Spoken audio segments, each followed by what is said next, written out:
Well, welcome everyone today. We're going to try and get the event started even a minute early because we have a lot to cover today. But first, just welcome to our event today on climate reporting. It's great to see so many people interested in the topic and to make time to join us for the event today.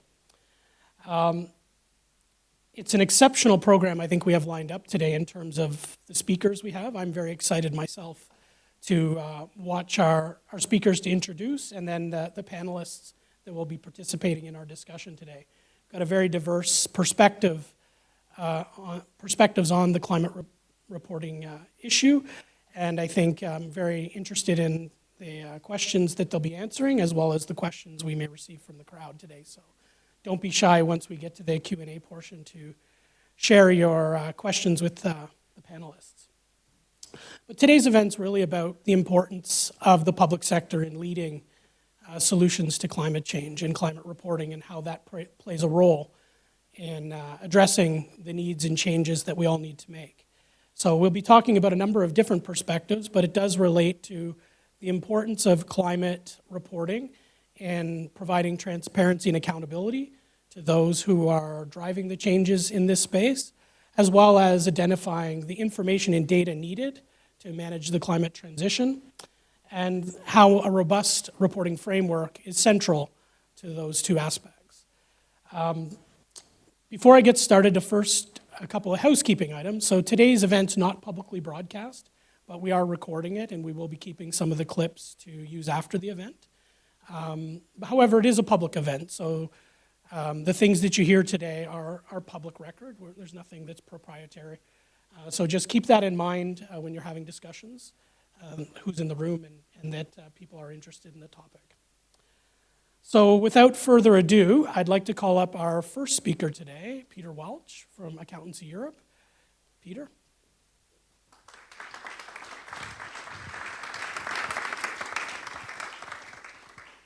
Thank you, Ross. It's great to have you here. It's great to be welcomed in IPSASB to the home of Accountancy Europe. Accountancy Europe obviously brings together the profession across Europe, and that means in very large part the private sector audit firms, but it also means accountants working in the public sector group, and it's my pleasure to chair the public sector group of Accountancy Europe. We're dealing with an urgent issue. You know, one of the things that gets me a bit mad is when I hear people saying that climate change is something that's going to affect their grandchildren. It's affecting us now. Bernhard's come from Vienna. You know, it's affecting all of us. If you look at wheat production in the UK and France is down 20% this year because of the rainfall. You know, you look at your food prices, climate change is there. So it's really important that we address these issues. It's fantastic that we have IPSASB to do that. I want to give a commercial on behalf of the public sector group. If anyone here isn't on the public sector group, works in accountancy in the public sector and would like to get involved, come and see me, because we'd like to get more people involved. We're very much involved in looking at the work that IPSASB does and commenting on the exposure drafts, and we're looking forward to this discussion now. But I think before that, I pass over to Beatrice from the Commission to say some words.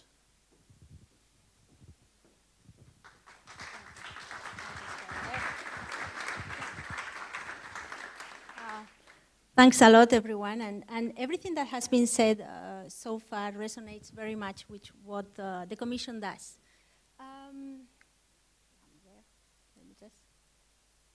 No, it's there. Yes. Okay, there.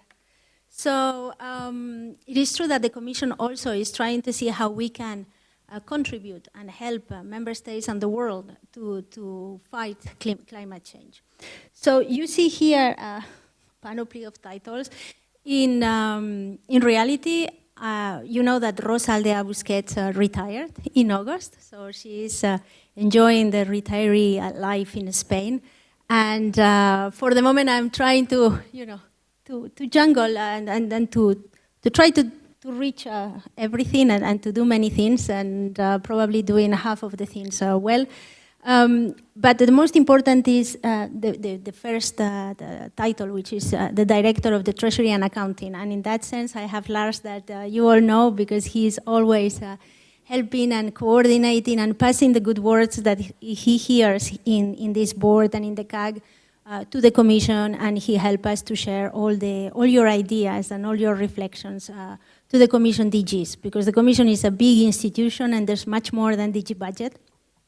And in that sense, I wanted to talk to you about the two main initiatives that we have, because as European Commission, we are helping and promoting climate neutrality in the future, but we also have an organization, we have buildings, we have people working here, so we also try to minimize the impact that we can have as an employer. But first, let me tell you that this is the second time that you are here in Brussels, in the Commission. We're very happy to have you here back, especially with this subject, because we think that this subject is very urgent, as it said, and at the same time it's very broad. And you can be in accounting, or you can be in industry, or you can be in services. It matters to all the sectors. So if there's something that all the sectors has in common, is that we need accountability, we need figures that reflect the reality, and that we can compare and know what figures said and what is the trend that we are going. So welcome to this event. We are very happy to have you here. Tomorrow you will be in the emblematic building of the Berlaymont, which some of you might have been already in 2014, where in 2014 I learned that you approved the IPSASB conceptual framework, and that we will be celebrating it on Wednesday. So I hope that 10 years later now we will also approve the exposure draft, and then we will be able to advance much more. But let me then go to the first part of, it's going to be very fast, so don't worry, you will have after the panels where you will be able to see much more in detail what we are doing. But just as an introduction, so this commission, the Commission von der Leyen, they are the first ones that fully committed to transforming the EU into a clean, resource-efficient and competitive economy. Now, the idea here is, and the message and the objective that we have set ourselves is to be a net zero emissions by 2050, which means that Europe will be the first climate neutral continent in the world. For that, we put very ambitious but realistic targets to reach in this multi-annual framework, so multi-annual budgeting, which for us is 7 years, 21-27, and we are keeping it, and we have a special instruments that help us to finance and to provide grants to initiatives that will contribute to greening the Europe and the industry. We are also the first ones that we are issuing green bonds, and we are going to be this year the single or the first issuer of green bonds. So I think this is also very important for us, because we want to invest where it makes sense, and we want to drive progress and competitiveness in the sectors that matter. Now, if I go to the other part, so this is Madame von der Leyen, our president. As I said, we also have a lot of buildings, and we are present not only in Brussels, but also in Luxembourg and in many other cities in Europe. And one of the things that we wanted to do is to set the example and talk the walk, or walk the talk, as we said, in the audit community. You know, exemplarity is very important, and for the Commission also. So we said, well, if we want member states to take seriously the public administrations to start engaging into having more buildings that are neutral, or spending more efficiently and more intelligently the resources that they have, we need to give the example. So on the Earth Day in 2022, the Commission announced the objective to be climate neutral by 2030. So this is 20 years before that for the rest of the member states and for Europe. So we have a very ambitious plan put in place that we follow. And for that, we use a key tool that is called EMAS. So EMAS is a co-management and audit scheme. It's not obligatory, it's voluntary. but it helps to really drive organizations towards circularity and reduce the impact in the environment. Laure will tell us a little bit more, and she will be explaining us, but it is very important for us, and in every single DG or every building, even in the Berlaymont tomorrow, when you enter, at the entrance, you always have the EMAS indicator, so it tells you where you are in CO2, in reuse electricity, and solar panels. So it's really a wealth of information. So, ladies and gentlemen, dear Ian, dear board members, Laure and David, that you will have them in the panel. Let me conclude by congratulating you for all the work that you've done. You can count on me, but also on the Commission, to pass the world, to continue listening to you, sharing experience through the GAC also, and using this fora to make all the subjects and the themes that matter to us to have a voice within the European institutions. I will have to leave, but I will meet you tomorrow morning at 10 o'clock, and I wish you a very nice afternoon, and I think after you have a networking event. So network and be very, very happy here in Brussels. Thank you so much.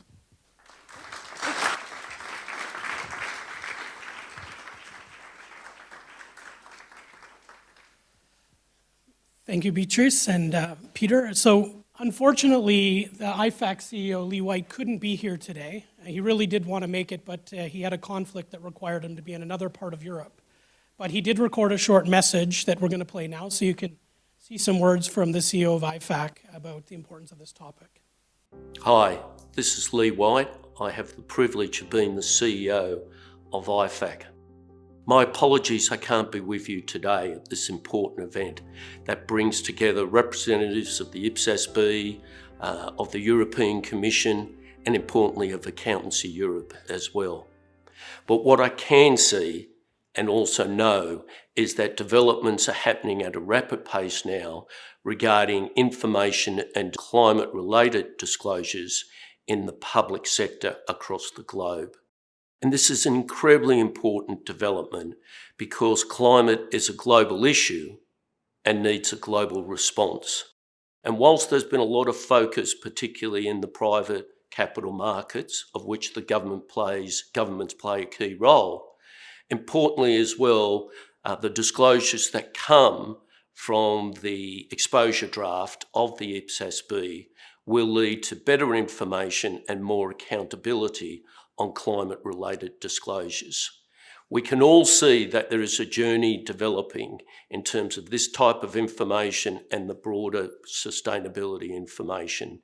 And it's important that governments and the public sector play their role. Importantly, this is such a significant development, and I wish everyone the very best in the next phases of this development.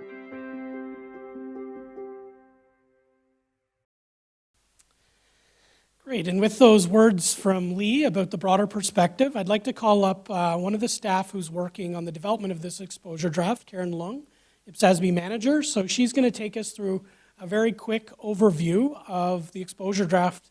Not only is the IPSASB working on, but looking to approve this week. So we still have some big discussions upcoming, but Karen will take us through at a high level the structure and some of the key ideas in the exposure draft. Karen, over to you.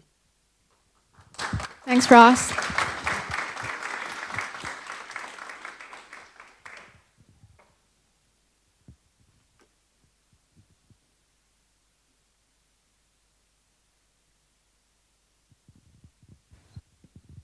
Hello, good afternoon. My name is Karen, and I'm a manager at IPSASB, working on the IPSASB's climate-related disclosure standard. And today I'll be giving you a very brief overview of what we've been working on to develop the public sector climate-related disclosure standard.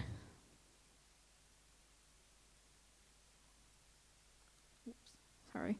So the IPSASB sustainability journey officially began in January 2022. And that was when the World Bank issued a report urging for the IPSASB to lead the developments of a global consultation on public sector sustainability reporting standards. And in response, IPSASB launched a global consultation in May 2022, which pushed forward 3 key proposals. First, that IPSASB should lead the development of public sector sustainability reporting standards. Second, that the first projects should focus on climate-related disclosures along with general disclosure requirements. And third, that this guidance needed to be developed as soon as possible. And so based on the strong support from respondents and also on the key issues that were raised from the public consultation, the board decided to begin research and scoping on 3 priority projects in December 2022. And after research and scoping, in June 2023, the IPSASB decided to move forward with this development of a climate-related disclosure standard as the first public sector sustainability reporting standard. And this week in Brussels, the board is looking to approve the exposure draft on the climate-related disclosure standard. And once that is approved, it will be out for a public consultation from the end of October until February next year. And they're also hoping for the standard to get approved in the second half of 2025. So to ensure that these standards meet the core responsibilities of the public sector effectively, it's important to first understand the fundamental role that governments play in climate action. So to understand the broader context, let's start with these international agreements on climate that set the stage for our work, with the latest ones being the UN SDGs and the Paris Agreement. So these agreements represent a collective commitment on climate action by governments around the world. But more importantly, these commitments are not limited to the actions of governments alone, but they extend to the entire economy. And therefore, the IPSASB decided to identify 2 key areas where public sector entities will interact with climate-related issues. So on the left of this diagram here, we have own operations, which covers the day-to-day activities of public sector entities, so such as the activities to run schools or to run hospitals. And to address these, the IPSASB has decided to align with IFRS S2 private sector guidance and providing additional application guidance to address the public sector context. And this was because the IPSASB decided that private sector guidance does meet the information needs of primary users of the report, but should be adapted for the public sector to provide information such as on the entity's long-term fiscal sustainability, the entity's continued ability to fulfill its objectives and to meet its service commitments.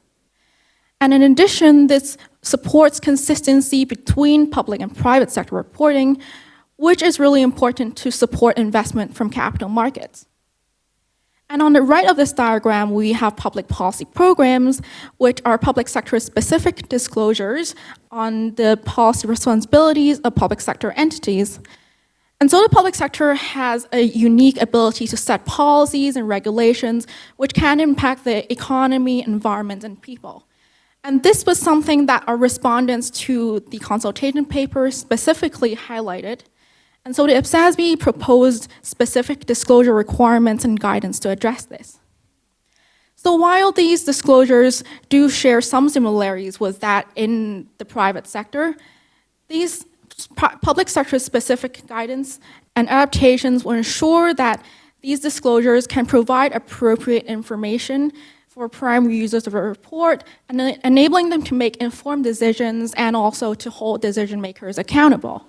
So with that in mind, let's take a closer look at the proposed disclosures for both own operations and also for public policy programs. So let's take a Ministry of Transport as an example.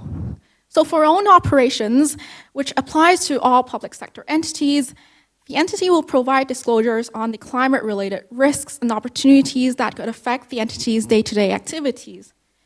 So for instance, this Ministry of Transport will disclose how it oversees, how it responds, how it manages and monitors the physical risk of sea level rise, which could potentially impact its coastal transport facilities and potentially lead to long-term operational challenges in service delivery. And the entity will also disclose, for example, for its own operations, performance indicators and targets that were set to monitor the progress towards its strategic goals in relation to climate-related risks and opportunities, which includes its Scopes 1, Scope 2, and Scope 3 greenhouse gas emissions. So these proposed disclosure requirements for own operations will be aligned to that of IFRS S2 private sector guidance, where we will also provide some public sector specific adaptations. And on the right here, the IPSASB's proposed disclosures will require the Ministry of Transport to provide information on its climate-related public policy programs and its outcomes. So IPSASB decided that entities who are responsible for public policy programs will be required to provide disclosures on these public policy programs only if they have a primary objective to achieve climate-related outcomes. And we refer to these as climate-related public policy programs. So for example, the Ministry of Transport is also responsible for an electric vehicle EV subsidy program, with the primary objective to decrease greenhouse gas emissions through an increased adoption of EVs.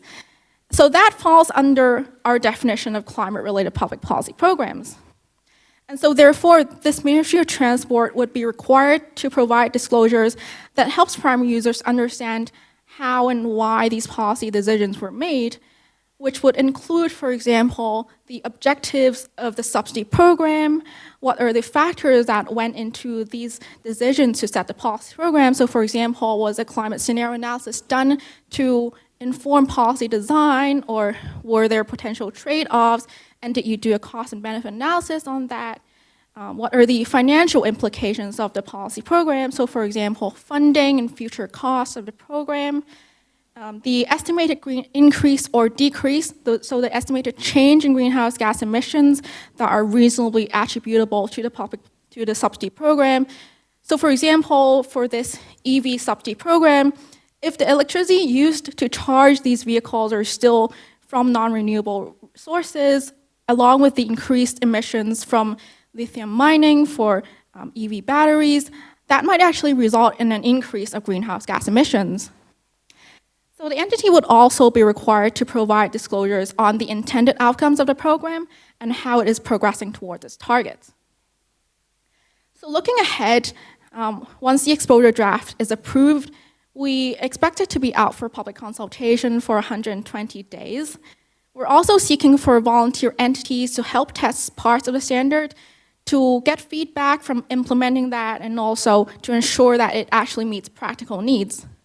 And in addition to that, we'll also be conducting outreach through regional roundtables. So thank you all for being here and your interest in public sector climate reporting standards. Your engagement is vital to driving meaningful change, so we do hope that you can take part, whether it is providing feedback through our public consultation to our exposure draft, or it is volunteering for field testing, or joining some of our roundtables. Thank you for your attention today. I'll still be around later if you have any questions, and I'll pass it over to Ross, who will introduce the panel.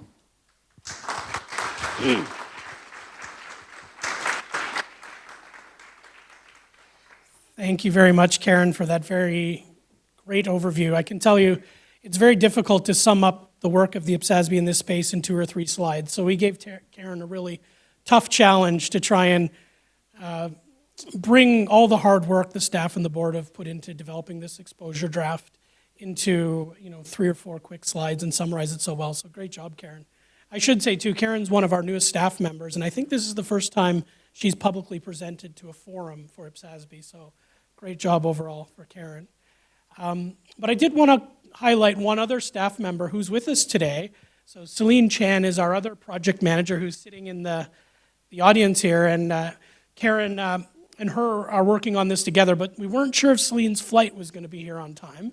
So we planned to have Karen do the heavy lifting on the presentation, but if you're looking to learn about more of our work, definitely see Karen, but also look to Celine if you want to ask questions. So Celine, if you maybe want to just wave so people know who you are for the questions afterwards.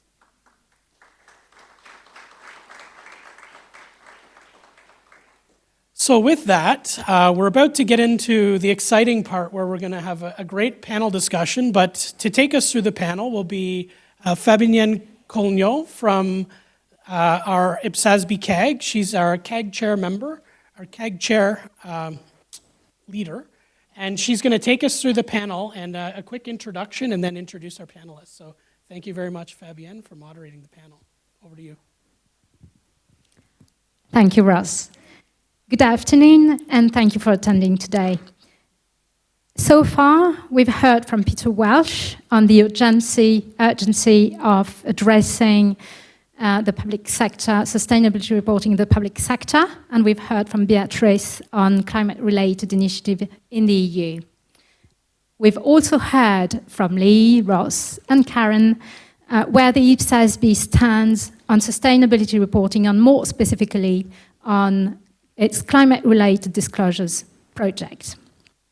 And I must say that I'm impressed with what the IPSASB has achieved on this topic in just over a year's time, not only adapting the private sector's requirements from the ISSB, but also from scratch, addressing what information could be useful to provide to help assessing public sector, public policy programs in the public sector.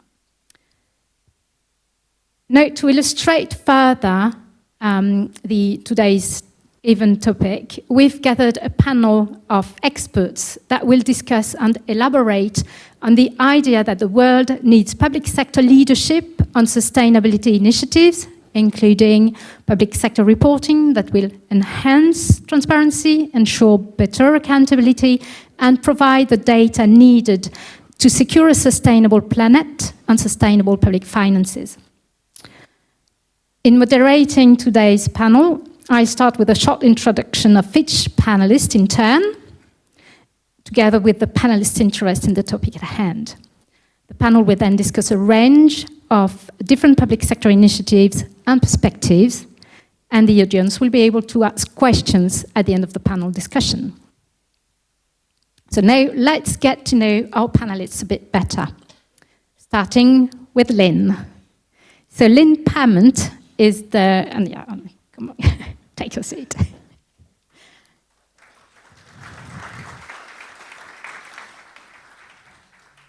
Welcome, Lynn. So Lynn is the Controller and Auditor General for the island of Jersey. She also chairs the UK Financial Reporting Advisory Board to His Majesty's Treasury, which is the board responsible for financial and sustainability reporting standards across the UK public sector. And last but not least, she is an IPSASB member. Lynn is looking forward to discussing with panel members how transparency can lead to greater accountability and better decision-making. She's also interested in discussing the links between climate-related disclosures and other long-term sustainable well-being disclosures. We also have with us Andrew Blasey. Welcome, Andrew.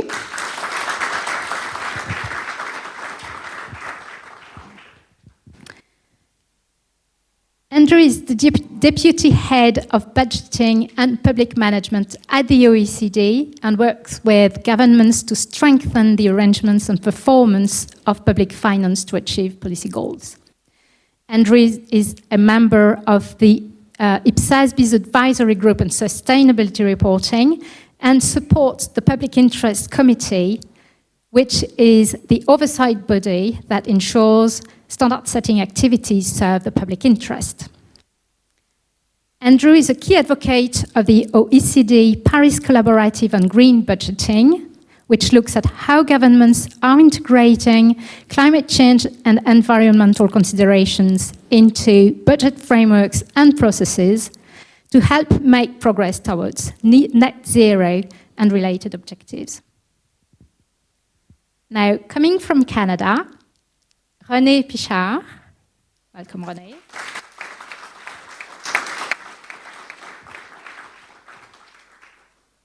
So, René is a partner at Deloitte Canada and a leader in the public sector financial and sustainability reporting practices. With 30 years of financial auditing, accounting, and executive leadership experience, she leverages her expertise to help public sector organizations navigate through their sustainability reporting journey and improve their ability to provide reliable financial and sustainability information. Prior to joining Deloitte, René held the position of Assistant Auditor General at the Office of the Auditor General of Canada, where she spent almost 2 decades advising public sector clients on complex accounting transactions under IFRSs and public sector accounting standards. She too is a member of the IPSASB.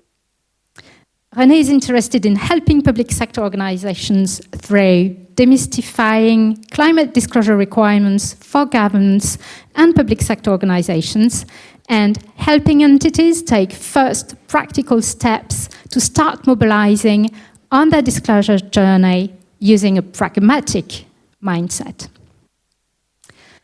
As regard now David Vidanes. Welcome, David.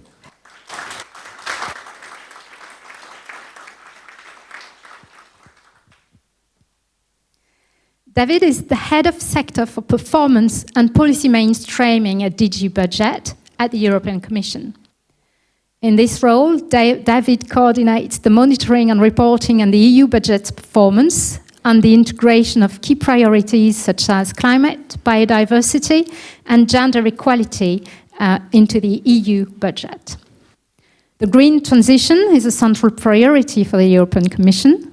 To ensure transparency and accountability and to identify lessons learned, the European Commission places a significant emphasis on reporting on the implementation and results of sustainable initiatives financed by the EU budget.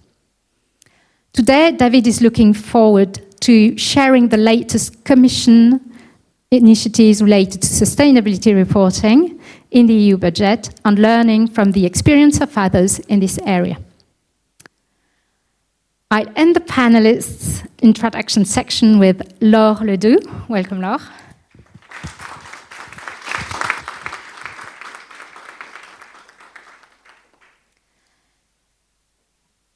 So Laure is head of the unit Greening, Safety and Buildings in the Directorate General Human Resources and Security at the European Commission. Laure is currently responsible for greening the European Commission as an organization and its monitoring and reporting through the Commission's Eco-Environmental Management and Audit Scheme, EMAS. She also worked in the past on related issues such as tracking and reporting biodiversity-related expenditures in the EU budget, natural capital accounting, and sustainable development indicators. At this panel, Laure will explain how EMAS is a successful example of ensuring transparency and accountability of public commitments. She is looking forward to sharing lessons learned with other panel members, as well as hearing more about other initiatives and the development of an international standard.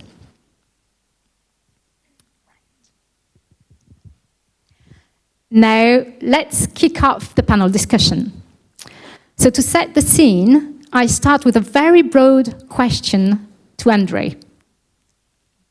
Andre, sorry, waking you up. What role do you see for public sector transparency in fostering greater accountability and trust among governments and their citizens?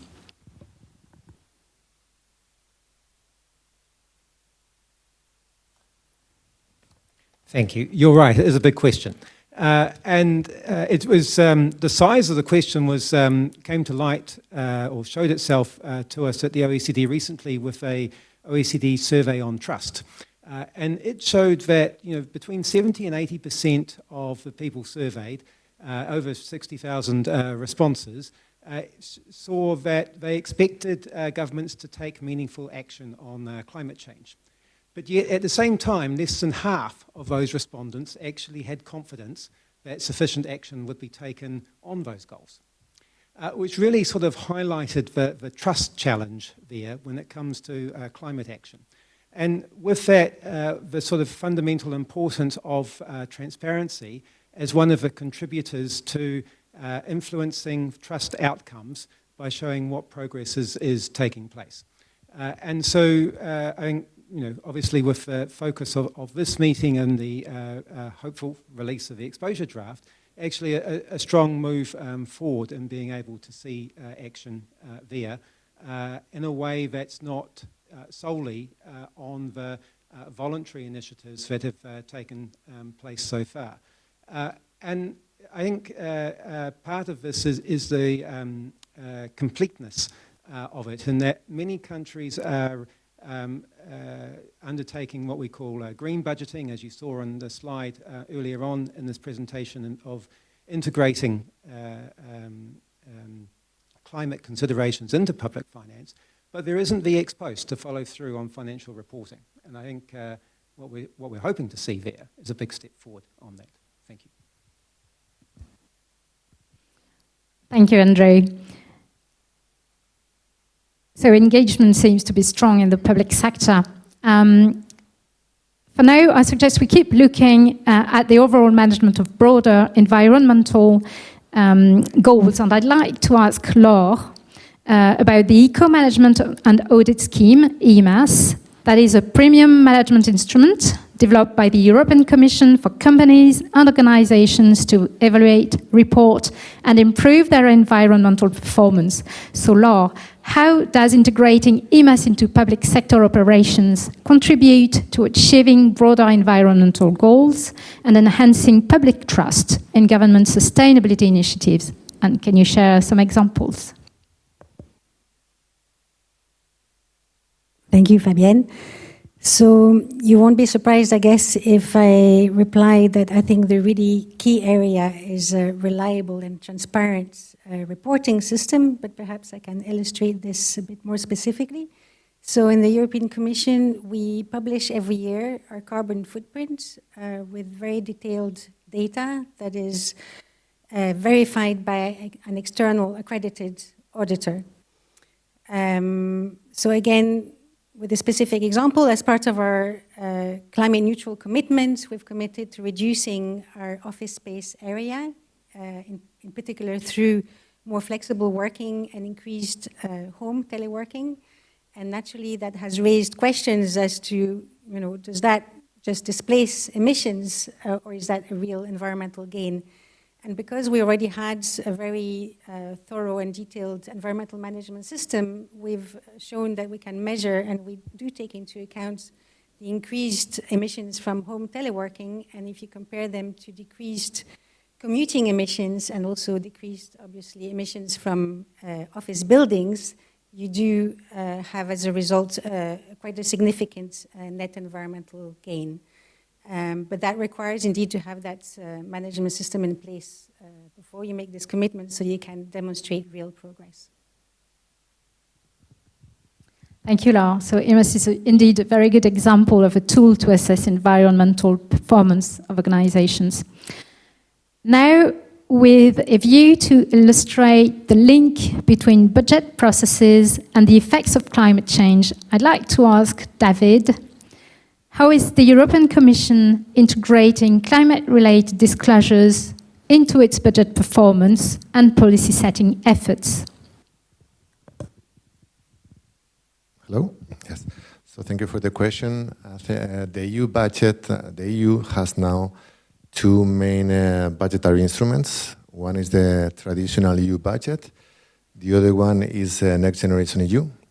Next Generation EU is a temporary recovery instrument. It's quite big. It's up to 800 billion and has the peculiarity which is performance-based. So basically the implementation of this instrument and the payments to the member states of the EU are purely based on the member states achieving milestones and targets.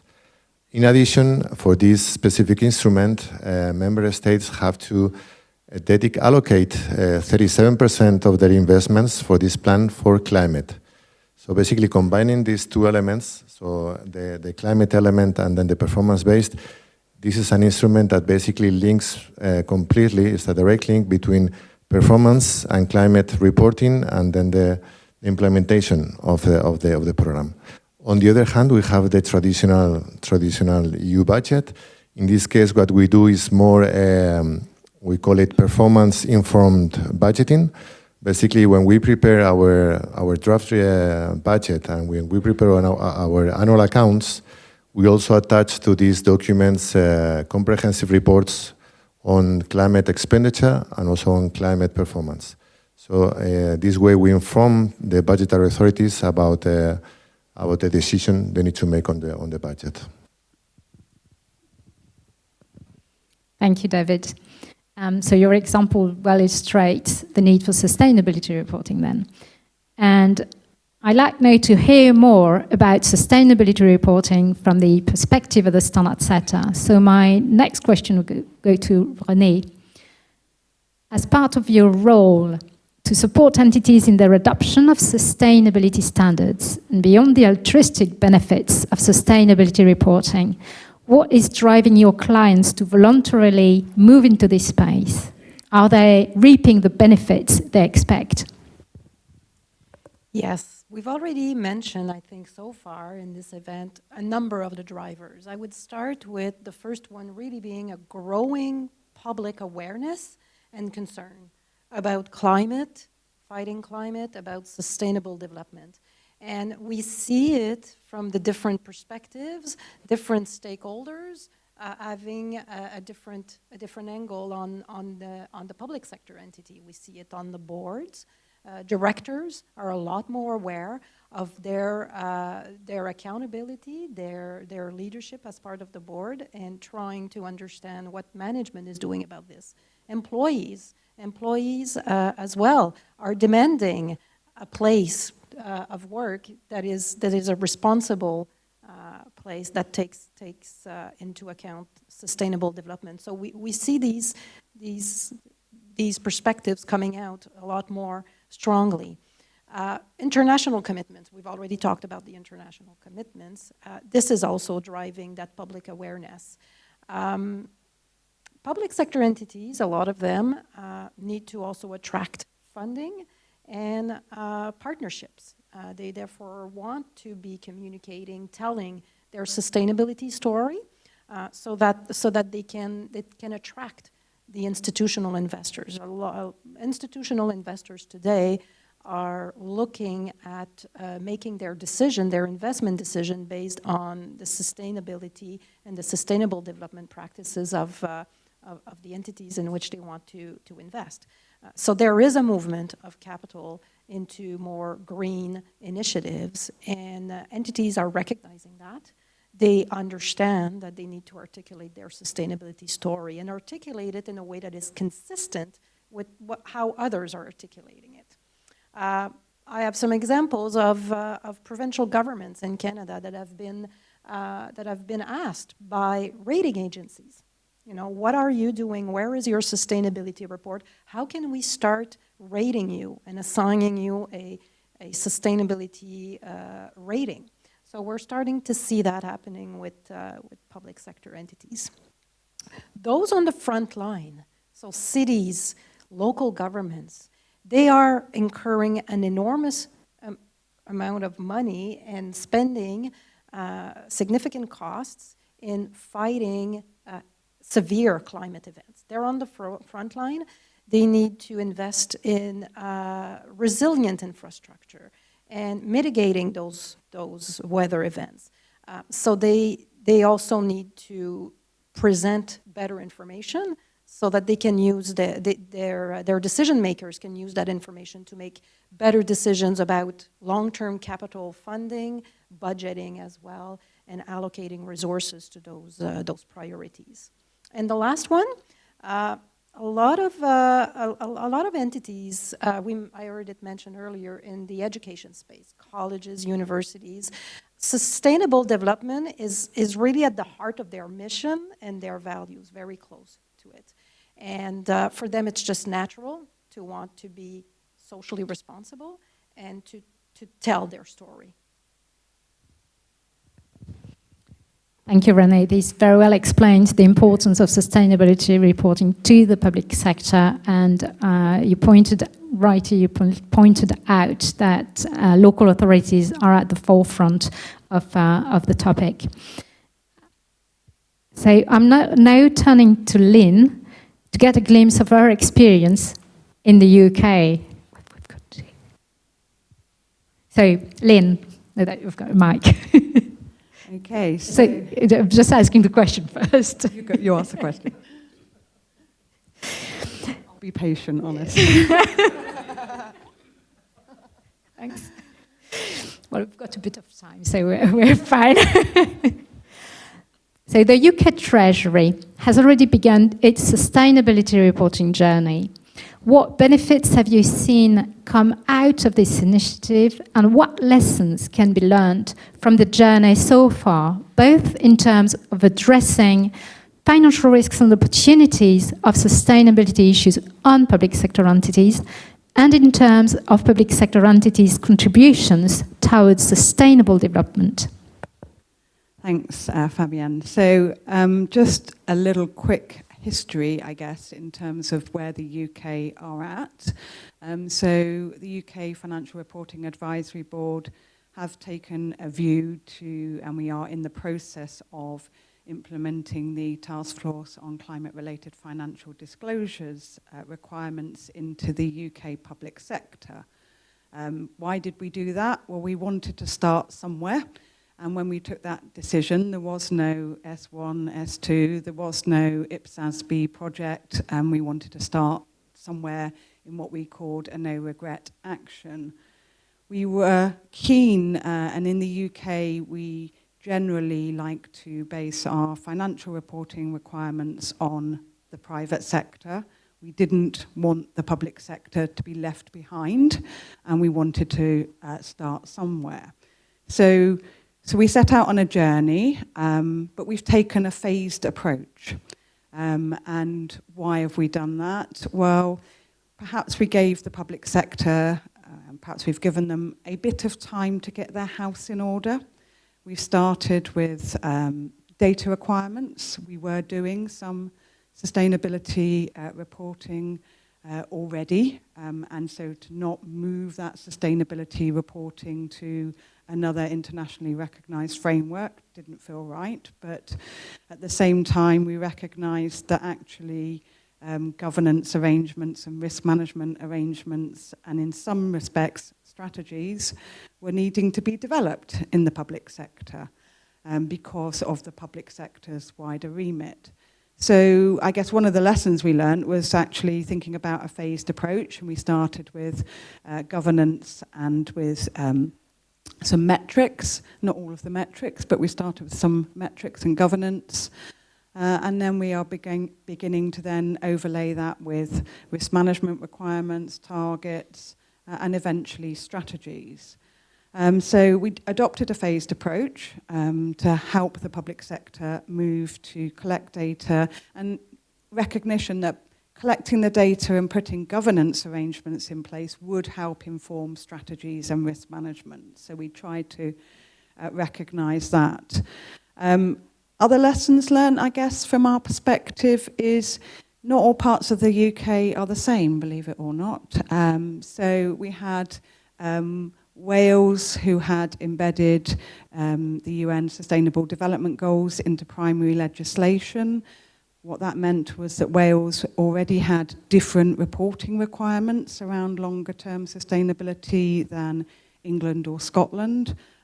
So we had to think about how do we link other sustainability reporting requirements into climate. And I think that is something to continue to think about, and for IPSASB to think about as well, in terms of starting with climate, but there are other long-term sustainable indicators that you need to have some awareness of.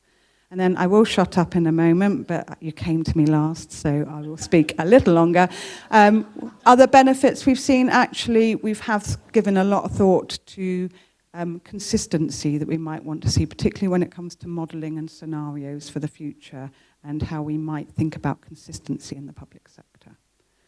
In terms of benefits of seeing the reporting, well, 2024 saw an election in the UK, and so we're only now just beginning to see some of those early sustainability reports under the new requirements coming out. So a bit early for us yet. Thank you, Lynn, for sharing the UK's experience. And you've touched on the 4 pillars of the standard setting and the IPSASB standard and the ISSB standards as well, which are governance, strategy, risk and opportunities, and or risk management, and metrics and targets. And we'll get back later in the discussion on the implementation of sustainability reporting standards. So a lot of takeaways from the UK's example. I see we have time to cover the next set of questions, which is very good. That section will be more on the connectivity between climate-related data and public finances. So on that subject, I'd like to get back to Andrew with the following questions. So Andrew, how governments can ensure that their budgeting processes are resilient and adaptable to the increasing demands of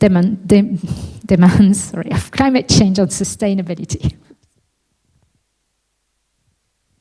Thank you for that question. And it's very nice to get that question just after Lynn's words, because in terms of the comment about needing to start somewhere, I think, there's an honesty there that applies to many of the governments we work with. The UK, a few years ago, back in 2021, completed its net zero review.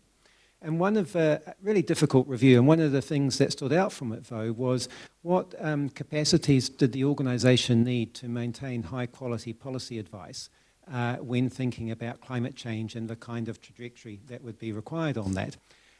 And so hearing about all the different initiatives that have been taken actually shows that some of the initiatives that governments have undertaken on where to start have had a very good shelf life and a very influential shelf life for the follow-on initiatives that have been undertaken, and probably very high confidence and no regret action from there.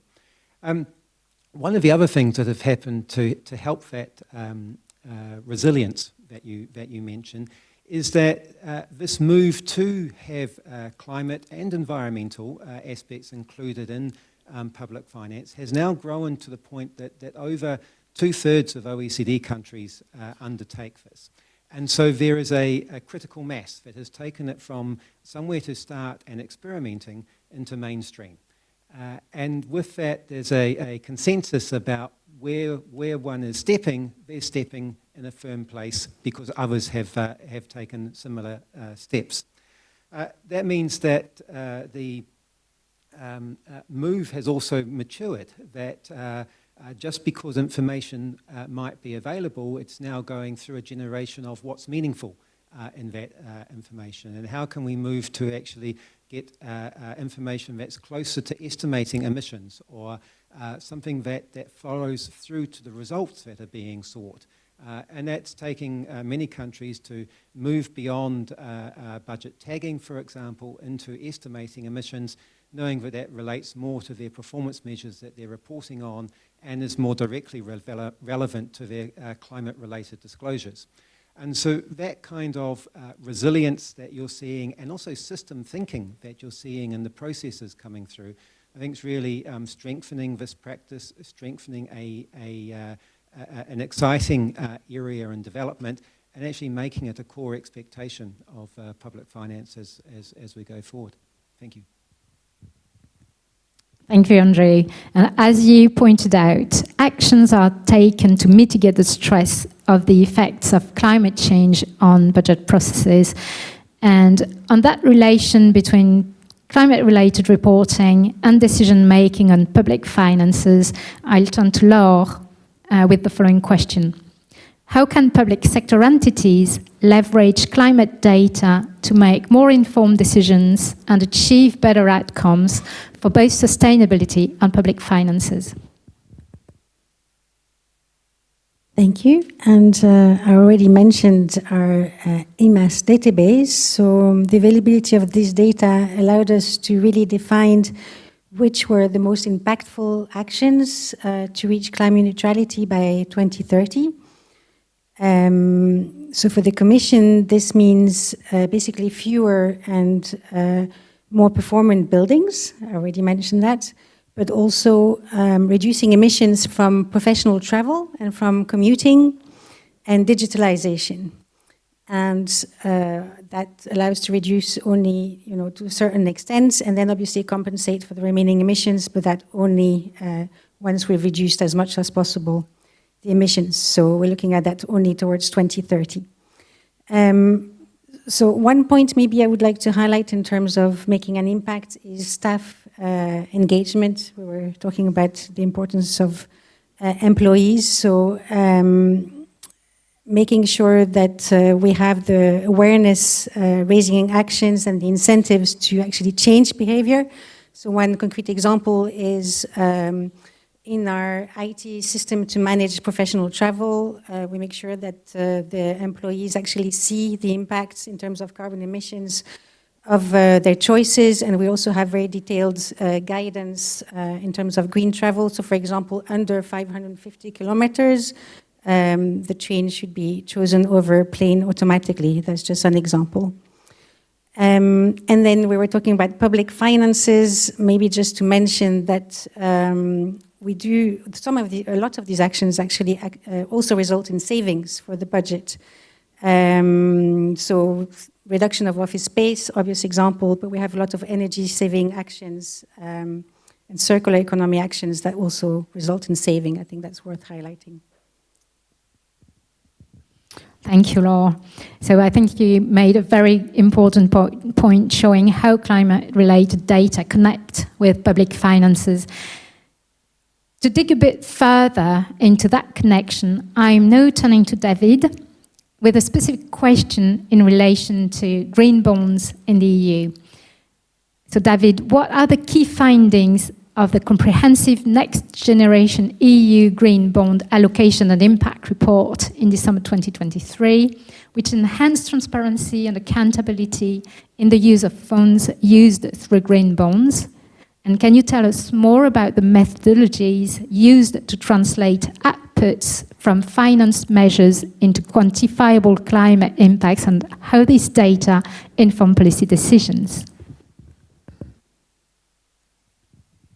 Yes, so the Commission on the Next Generation EU, which is this big temporary recovery instrument I mentioned before, the Commission has the target to finance the investments, 30% of the investments, through green bonds.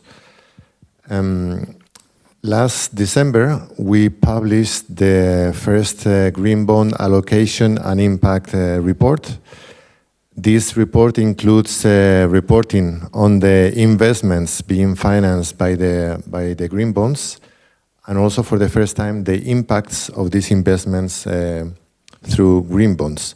So basically, we applied a scientific methodology using outputs that we received from the reporting from the member states. For example, outputs such as square meters of renovated buildings, which were saving energy. Also, gigawatts of renewable energy generation capacity. So these kind of outputs that are direct consequence of the funds invested. So we use them to estimate the CO2 emissions avoided once the investments are completed. So basically the results of this was that once these investments are completed, the estimated savings will be around 44 million tons of CO2 emissions annually, which basically represents more or less specifically 1.2% of the EU total EU emissions annually. So basically, this is through these outputs from of the investments financed through green bonds, we were able to estimate the impacts, in this case, the CO2 emissions avoidance. And we think that this reporting increases transparency and accountability on the use of these funds. And this is a methodology that for the moment we just use for the green bonds, but we're planning to, or we're considering extending it to other programs.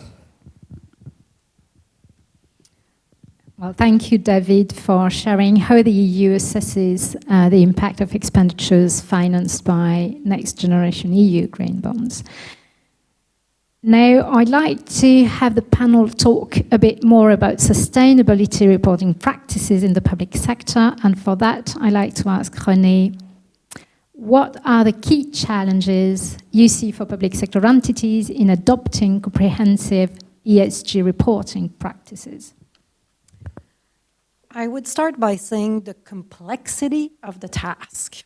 I often get as a question from those that I work with, how do I get started? And it's an iterative journey. It's a daunting journey, and it's a challenge for leaders and organizations to get going. I think that what the work of the IPSASB is going to be helpful here, because often they don't know what their outcome, what they need to look to in order to get started. So standards in the public sector have not really been clear, and I think with our new standard, we're going to resolve that challenge, at least partly. There will be a roadmap, blueprint, that constituents are going to be able to use. Complexity of the topic as well. It's a very broad topic. It's a topic also that's not been traditionally subject to accountability reporting.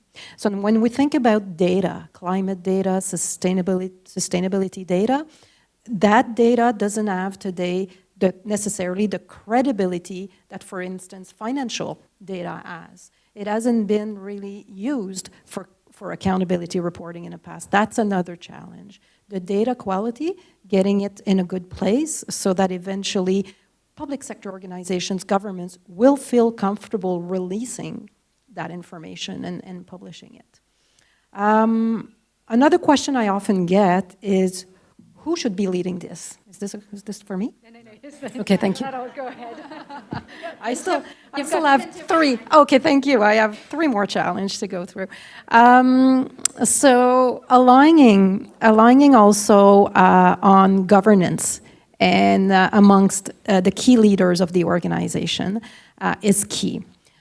We have on one side the climate leaders or the sustainable development leaders, and on the other side, another key player is the finance function, the finance leaders. There are other leaders in the organization for sure. It is an organization-wide effort, but if we think of those climate leaders and the finance leaders, there's often fragmented governance, especially in large organizations like sovereign governments, very complex governments. I can only imagine the UK government. I study a lot the Canadian government, and there is a lot of fragmentation there. We need to bring them together, and they need to start talking to each other, understanding who's playing what role. And more we see the finance leaders getting at the table and being part of the conversation. Lack of expertise, skills gap is another one.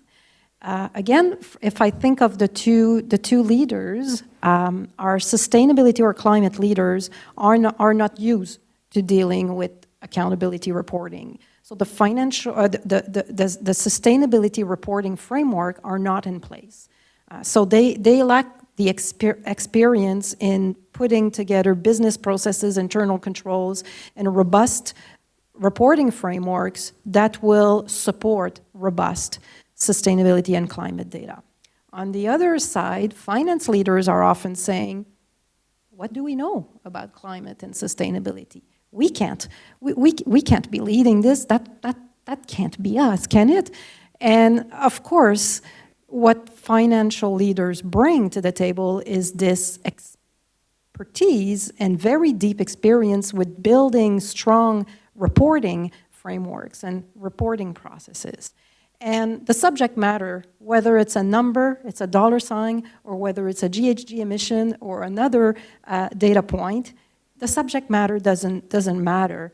The process in reporting and building the reporting framework to report credible, complete, accurate information, that is where the finance function can lean in. Resource constraint is another one. I often hear the question, yeah, Renee, we'd like to get started, but we don't have budget. So it's also educating the leaders, the decision makers, to get their buy-in so that they can start thinking about allocating resources, the needed resources to launching such a comprehensive disclosure program. I will stop here. Data quality, I've already mentioned it. Thank you. Thank you, Renee. So we've heard from you about key challenges in adopting sustainability reporting practices in the public sector, and I retain fragmentation. And on that front, I'd like to ask Lynn about the ways international collaboration may enhance the development and implementation of public sector sustainability reporting standards. So one thing that has struck me from hearing everybody speak on the panel is that we all grapple with the same challenges, and it was interesting, Renee, just to hear what you were saying around how you perceive the challenges. And I think every jurisdiction is the same, and actually just the international collaboration about sharing that experience is really, really helpful, because if one jurisdiction's got a really great way of doing things, we've heard from the EU about the management systems, you know, if there are practical things, then that is one way that international collaboration can help. I also think there's a broader point there around international collaboration drives consistency, and actually what we really want to see is consistency, and with consistency that drives credibility as well for jurisdictions in their reporting. So if there is an accredited standard that jurisdictions are following because we've collaborated internationally, then that drives better and more consistent and credible reporting. And I guess my last point on collaboration is the last time I checked, climate change doesn't stop at borders. You've only got to see the problems this week in Europe with flooding in Poland and Romania. It doesn't stop at borders. So actually the solutions are not going to be sat within individual jurisdictions. If we want this reporting to mean something, and if we want it to drive action that we do, then that action won't be just at jurisdiction individual level. That will be needing international collaboration as well. Thank you, Lynn. You've made very clear the importance of an international uptake of a sustainability reporting standard setting. Now, René, standards are meant to be implemented, which in the case of sustainability reporting means starting a real journey. So my question to you is, what are some effective implementation strategies or actionable steps and best practices that public sector entities can consider taking today to start activating their reporting journey? Yes, and the question is very much related to the challenges that I just discussed, because a lot of the steps to take are steps that are in the same area as the challenges. The first one, excuse me, is that people should educate themselves. And leaders of a program, a disclosure program, should educate their stakeholders, those within the organizations that have decision-making power. And that education should also happen together, collectively. We like to bring the leaders in an organization together around the table so that they can understand how collectively they will be able to create that cohesive governance for the project, remove that fragmentation that I was talking about earlier. So we want to create alignment, but to create alignment, we need to help educate those leaders so that they understand what they're aligning against. We also want leaders to start with a diagnostic. So a diagnostic is looking at current reporting practices. And I would say that in the public sector, there are a lot of reports that are being issued by public sector entities, by sovereign senior governments. There's a lot of climate adaptation plans. There's a lot of sustainable development strategies. There's a lot of legislation requiring progress reports against these plans, against these strategies. So it's understanding, taking stock of what is currently done today in contrast to the requirements of our draft exposure, of our draft standard that is coming out very shortly. So understand where you're at today, so where you start your journey and how you're going to be evolving that journey. It's starting with small steps. We've said it, it's an iterative journey. It's a daunting task. It cannot all be done. You cannot come up in the first year with complete eventually standard compliant disclosures. As Lynn said, in the UK, they're taking a 3-year phased approach. And then that's probably just phase one of many more phases to come, I'm sure. And so it's building a roadmap. It's starting with the low-hanging fruits. And it's starting with topics or with areas that leaders feel comfortable with, depending on where they're at as an entity. Starting to quantify financial impacts. I see a lot of reports about progress against goals and targets in the public sector, but most of those reports right now aren't qualitative in nature and reporting non-financial metrics. Eventually, it's integrating the financial impact of these decisions and these actions in a report. That will be very critical, and that will be an area of the IPSASB guidance as well. I will stop here for now. Thank you, Renee. So I think you've just provided a very detailed approach of how to implement sustainability reporting, from having resources up to speed through training, down to control processes to activate, to ensure reliability of information. Look at the time. I guess we can finish off on that note and warmly thank our panelists before we turn to questions from the audience. A round of applause. Thank you.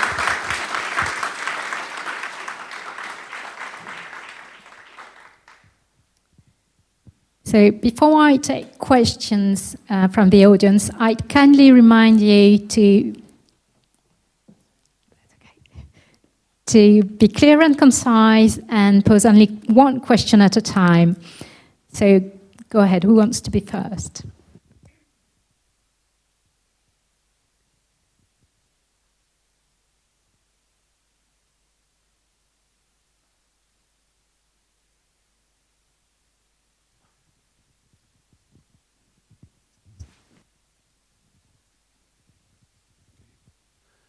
Thank you very much for that very interesting discussion. So my name is Henning Diedericks. I work for the ICAEW in London. And I don't want this to be too UK-centric a question, but generally speaking, the reporting of policies is not very well done. And there has been demand for this for quite a few years. And I just wanted to ask the panel their views or their ideas of how policy reporting could be improved, because obviously that's going to be a very important part of this new standard. Thank you, Henning. Does anybody want to take the question? Renee, go ahead. We've been thinking about that around the board as we develop our guidance on disclosure on public policy program. So it is a very good question. We hope that our guidance is going to be helpful, is going to help governments be more articulated about their policies.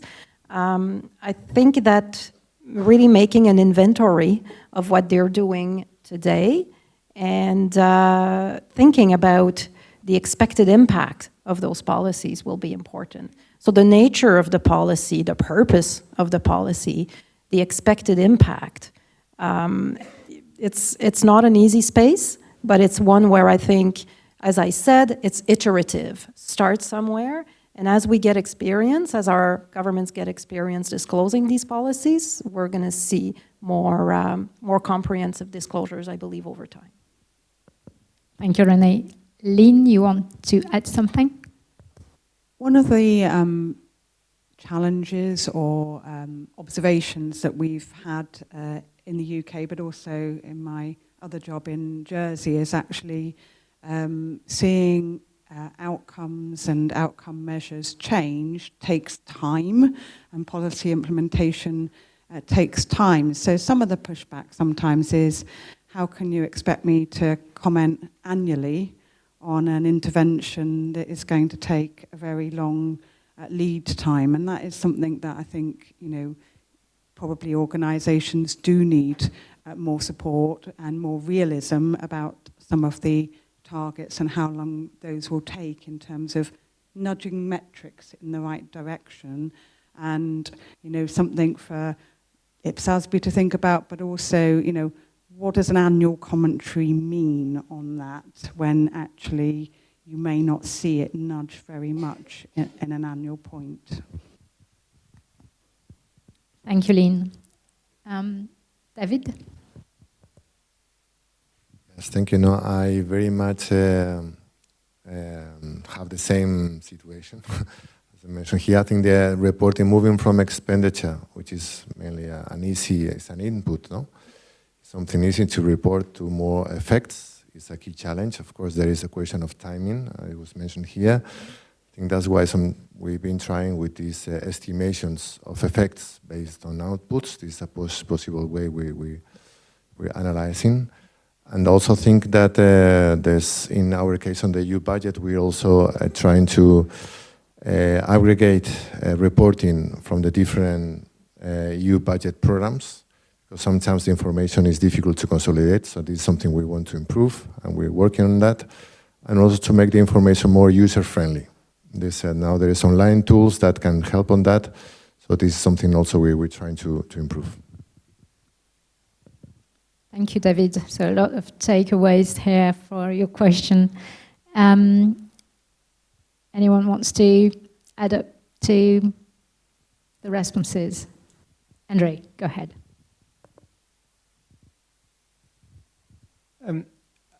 I agree fully with comments about how there's more ground to be covered on policy specification, and at the same time, I think there's been some great innovation and developments, both, for example, with Canada. I was influenced before by the UK. I'll go to this side and be influenced by Canada. Front of mind for me is Canada's GC Infobase, in terms of the way in which all of its accountability documents across the federal government are brought together, that brings the plans, the annual reporting, and able to actually look at performance metrics across organisations, but across whether it's ex ante or ex post, in terms of starting to join that up. I think it's a wonderfully powerful tool that actually might help with that challenge, and with it to identify what may well be outside the scope of this exposure draft, in terms of not wanting everything from it, but to recognise for policy reporting purposes, there may be other modalities and platforms that can do that very well. Just one other example that comes to mind, though, is from Ireland, that report on its climate initiatives in its budget, so ex ante, not ex post in financial reporting, but from a policy perspective. And what I find really impressive about it is that probably a third of the publication is about its methodology and its limitations on what it doesn't do. And with that, there comes a certain credibility and integrity from the information that is provided by understanding its boundaries and the approach they've taken. And really sort of interested in whether we see more countries go down the path that Ireland have, and whether that context that's helping to inform the way in which policy decisions have been made and are being measured actually comes into the fray as well. But great question, thanks. Thank you, Andre. Thomas and Peter over there. Thank you. Yeah, thank you for the great discussions and the great questions and answers. I'm coming probably Thomas Müller-Markesberger, by the way. I'm former IPSASB member and IPSASB CAG chair. Coming from the reporting perspective and looking a little bit in the direction of budget reporting, I think when we look at financial reporting, I think we have behind us decades of confusion between budget execution reports and financial reports. Do we expect the same for budget performance regarding climate and sustainability reporting in the future, that we talk two different languages and kind of probably provide more confusion than transparency? Thank you, Thomas. I think you were designated. Go ahead, David. Yes, no, by attribution. But I think, could you explain a bit this difference between budget execution and financial execution? Because I'm not sure if I... Yeah, from a financial reporting perspective, very often if you look at budget planning, budget execution, and budget execution reporting, this is based on cash, modified cash, whatever approach. And in some aspects, financial reporting is on modified accruals or accruals. So both is looking backwards from an execution point of view, but kind of with different messages. And now we are coming from budget performance, program implementation, the program classifiers in chart of accounts, and probably your side of how things were implemented and climate-related information. Now we are establishing a new kind of climate-related disclosure requirements. Do you foresee to speak the same language? Do you contribute to climate reporting, or do you provide your own reports? So what we do now indeed is, first of all, we report on the budget expenditure, and for that we use budget commitments, which there is specific definitions in the EU budget, in the financial regulation for that. So we're following those guidelines. So probably there's differences between our reporting versus what other countries report. So in that sense, we would be interested to looking into standards in that area. And but then indeed we use our own financial regulation, let's say, for that. And then we also report on outputs, which is basically the direct effects of this. And then we're trying to go more into the effects. So this is how we do the approach for the reporting. I think indeed for the budget implementation, as I said, there's probably different definitions, different criteria. We use our own. And probably for the effects, there's more ways to compare things. I think the definitions are more standard in that way for the effects, my impression. Thank you, David. Lynn? So perhaps not directly answering your question, but it strikes me that there's an opportunity for a single unit to be used across the piece of both budgets planned and then actual performance. One area of challenge, though, I think, is when we do financial reporting, it's easy to do that on a consolidated basis, sort of adding together all of the entities and getting the result. That isn't true when it comes to climate reporting and thinking about consolidation, avoiding double counting, avoiding gaps. So I think there's a different challenge to my mind when it comes to sustainability reporting when you want to do consolidated sustainability reporting. Thank you, Lynn. Anybody else? No? Peter had a question. Go ahead.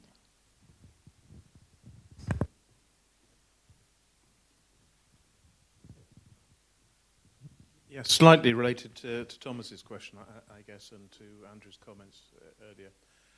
I think in terms of building trust and building confidence, as you mentioned, Fabienne, it's important that reporting is even-handed, is impartial.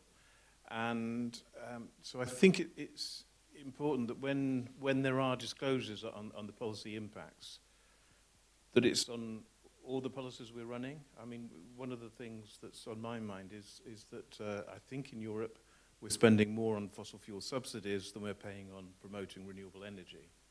Now, fossil fuel subsidies are not there to deal with climate change, but they certainly have an impact on it. So I just like the views on maybe even of Ross. But you know, where are we going in terms of reporting on policies? We're going to report on everything, or we're going to report on just those things which are meant to make the world better? Thank you, Peter. That's a very good question. Lynn or Renee? Renee? I can start by, and maybe Lynn, you can build on that, but I can start with where we're at as a board right now. So far our discussions are about climate-specific, climate-related public policy programs. So it's been a challenging conversation to decide how we scope what's in and what's out of the disclosures. So we do acknowledge that there are programs that may be hybrid programs. They may not be in place first and foremost to fight climate, but there may be some positive impact on climate, maybe some negative one, as you just pointed out as an example. There is going to be judgment required by the public sector entities to decide what is in and what is out. What our standard is going to require is climate-related public policy program to disclose those as a starting point. So I don't know if you want to add to that. So I think it is a real challenge, and as Renee said, the board have sort of debated this long and hard. And again, where we've landed is where we think is a practical start. Is it the ultimate answer? Possibly not. Respond in the consultation. But what I would say as well is actually if we start with the sort of climate-intended policies, for want of a different description, then actually when metrics are reported and those haven't had the impact, part of the answer might be because I've got other policies that are countering that impact, and it might end up in the narrative of the explanation, even if we don't capture it at the beginning point. Thank you, Lynn. Andrew, you want to add something? Just very briefly, I'd like to join Peter's question and the previous question about the limitation and some of the policy measures, because I think, as I hear Peter's question, that what we're talking about is actually the purpose of the activity or the policy action that's being proposed rather than the particular choice between funding or expenditure or tax expenditure. And I think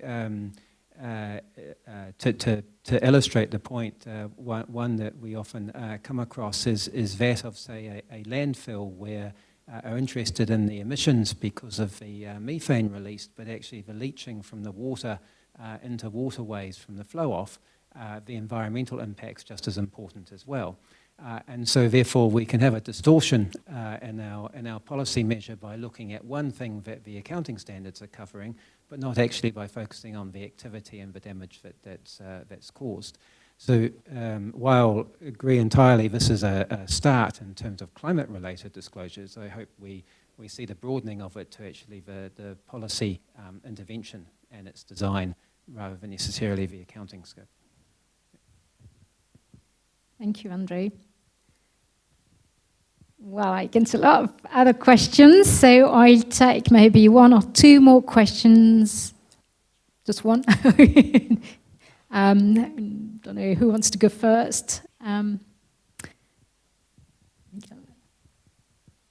Hello, this is Miguel Vascones. I'm the chief of the National Accounting Office in Spain. Thank you very much, and well, good performance, the panelists. I think this is an issue of a great importance. I think that there's an agent in which, for which it makes sense. Sustainability reporting is the public sector itself, because the double materiality, the value chain, and the stakeholders as intended users makes much more. Makes more sense in the public sector than perhaps in the private sector. And I think the public sector is falling a bit behind, no? The private sector, when my view is that it makes more sense for public sector. I have two questions.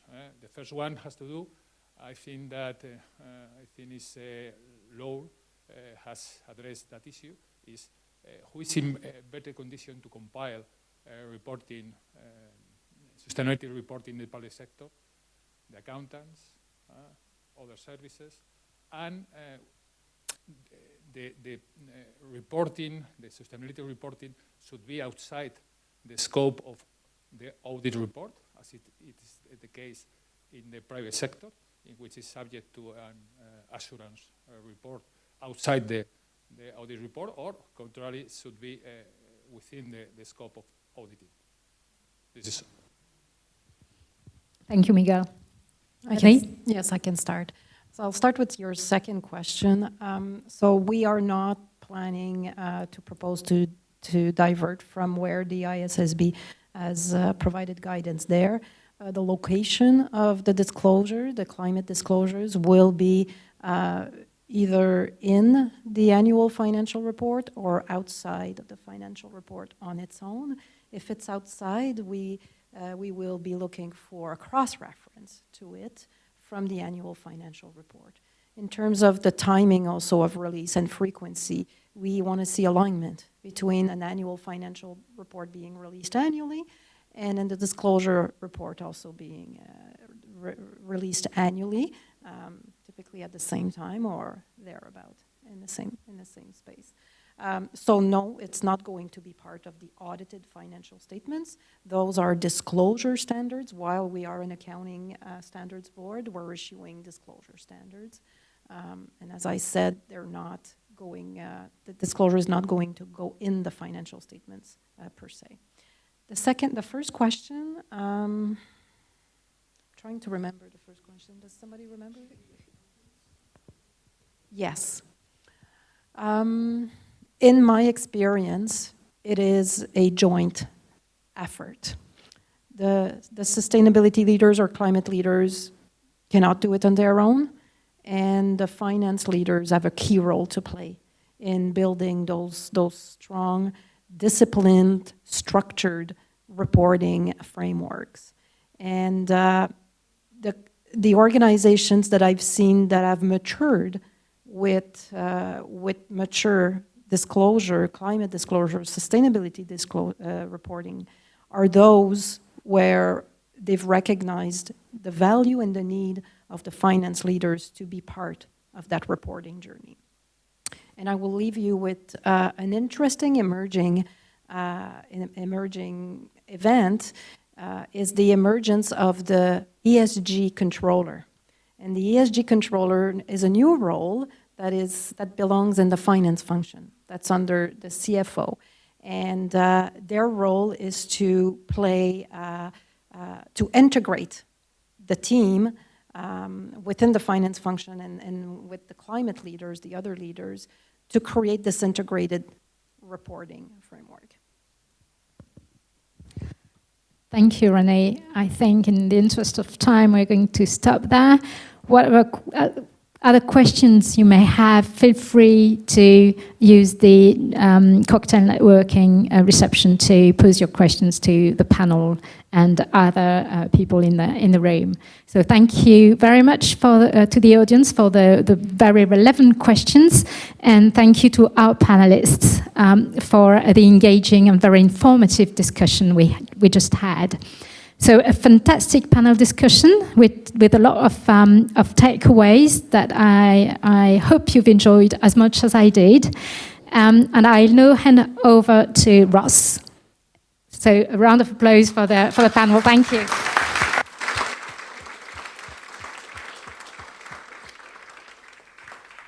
I just want to say a quick thank you to all the panelists and for everybody for all the great engagement today. But I want a special thanks for Fabienne for leading and moderating the panel.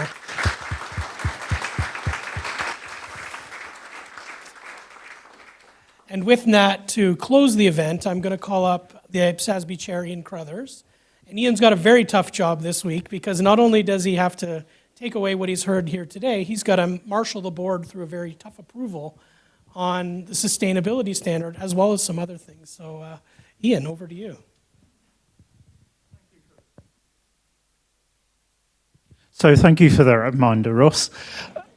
I mean, I think it has been a very good panel session, and certainly, listening to the various different perspectives that we've had, I think it really does show me, the challenges involved, but also I think the fact that the board has actually been having the right debates, actually, in terms of where the challenges lie. And I think, the kind of real issue incumbent on us is to actually get the colour behind those debates out for discussion and to make sure that the material that we put out with the exposure draft really does actually help our constituents to input meaningfully and to enable us to set the best sustainability reporting standard. And it will be a separate series of standards, not IPSAS. It will be the first of a new series of standards that will really help people to get started, because I think we're not going to have all the answers. I think the range of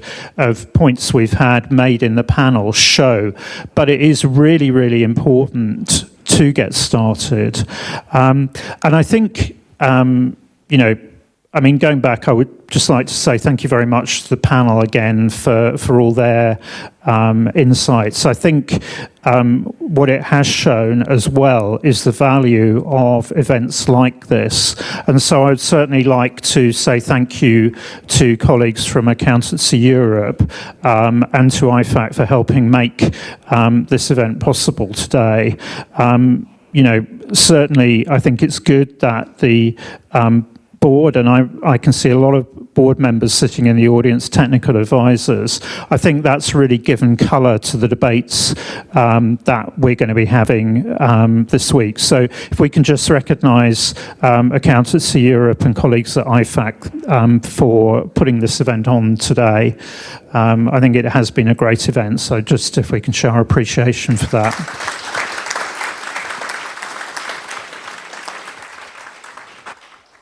I think the other remark I would make is IPSASB depends on the relationships that it has with organisations. It certainly depends on the relationships with national standard setters, and there are a lot of national standard setters in the audience today. And certainly at that level, I'd certainly endorse the point that Karen made in her great presentation, that we really are looking for partners who are willing to help take this forward in terms of the draft guidance. Your experiences, your challenges will really make it live, and I think greatly strengthen the final guidance. Its relationships with regional organisations, and I think not only Accountancy Europe here in Brussels, but we have had a great relationship with the European Commission over the years. I think, the introduction that Beatrice gave, and also colleagues on the panel, David and Laure, I think you've really showed us why this standard is useful. I think you've really brought this to life. And, we've had great interaction with you over the years, certainly in terms of financial reporting standard setting as direct users of IPSAS. And we hope, as users of our SRSs going forward, and I certainly think, we will say it again, but thank you very much for hosting us this week here again in Brussels. There is a very neat circularity in terms of the fact that we are here exactly 10 years, more or less to the day, from when we actually approved the conceptual framework. That framework is actually still guiding our work, by the way, and has been a very solid input and framing for our work on sustainability reporting. So I think it's it just shows the power of the work that was done then and how this is influencing us now, not just in terms of financial reporting. And then to the international organisations, Karen mentioned that almost the journey started with the World Bank report back in January 2022. But actually, I would say it started earlier than that, because, OECD has been running the Paris Collaborative on green budgeting, and I think it was because of the thinking that they were doing that they challenged us even before that World Bank report to say, originally, well, okay, we want, can you define green? And I said, no. Actually, Andrew's boss, Jon Blondal, and I had a fairly sort of frank exchange of views, I think, back in December 2021. But what came out of that was actually, no, you should really be thinking about the outcomes of public policies. And the initial delivery as a result of that was in parallel with your work, was actually the additional guidance that we added to RPG 1 and RPG 3, which actually was based on real life examples, which again, a number of those actually came from your experience. So I think that was tremendously positive collaboration, and that really got us into the field. And then, of course, to colleagues at World Bank who not only authored the report, but actually, so recently have actually provided us with additional financial support to enable us to really take the debate out there. And that is going to be so important, going forwards. And I've mentioned the role of Accountancy Europe, but of course it would be remiss of me not to recognise the fact that ACCA gave us some initial seed funding, in order to really get started on this journey. So I think that just shows it really does take a village. And I think, that is going to be so important to us going forwards. Going right back to the start, Peter made reference to Bernard coming from Vienna and the floods in Europe. I think I'll just share one vignette that made this real for me, and I think it made it real for the IPSASB team, actually. When I visited Toronto in late July, and I think it was actually the day we were supposed to be discussing climate-related disclosures. Anyway, it absolutely tipped it down. And I remember, I was in the hotel and I thought, well, I'll just do some stuff and wait. And the rain carried on. In the end, I thought, well, I just need to get into the office. So I went into the office. And so we started the discussion. Quarter of an hour later, the power went. And I think we sort of thought, well, okay, we'll carry on. The backup generators will kick in. Backup generators didn't kick in. So we carried on, so no lights. You could feel it was beginning to get warmer. So we sort of thought, well, okay, we'll go out, we'll get some lunch. No lifts. And the IPSASB offices are on the 8th floor. So we thought, okay, well, we'll walk down. Got outside the building. Chaos going on out there. Traffic lights, because the substation had flooded, traffic lights were all out. So, chaos there. But we thought, okay, that's fine, we'll go and get some sandwiches. Shops were all closed because the they couldn't take electronic payment. Finally, we found a shop that would actually take old-fashioned cash. But even then, they couldn't give Ross a receipt. So this sort of carried on for a bit. Power still didn't go back on. And so some of the staff thought, well, okay, I need to get home. I've got... of course, the trains weren't working because the station was flooded. So I think that just shows you how quickly things can multiply. Now, what really brings it home is that was the 5th wettest day in Toronto's history. 10 centimetres of rain dropped in a few hours. But the wettest day was only in 2013, actually. So you can see not only are these climate events severe, but they're happening more frequently.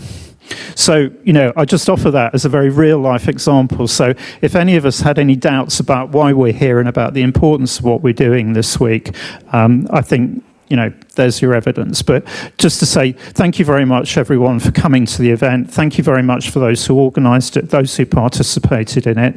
And we look forward to some great discussions over the drinks this week. And it's a really fantastic springboard for IPSASB and our discussions.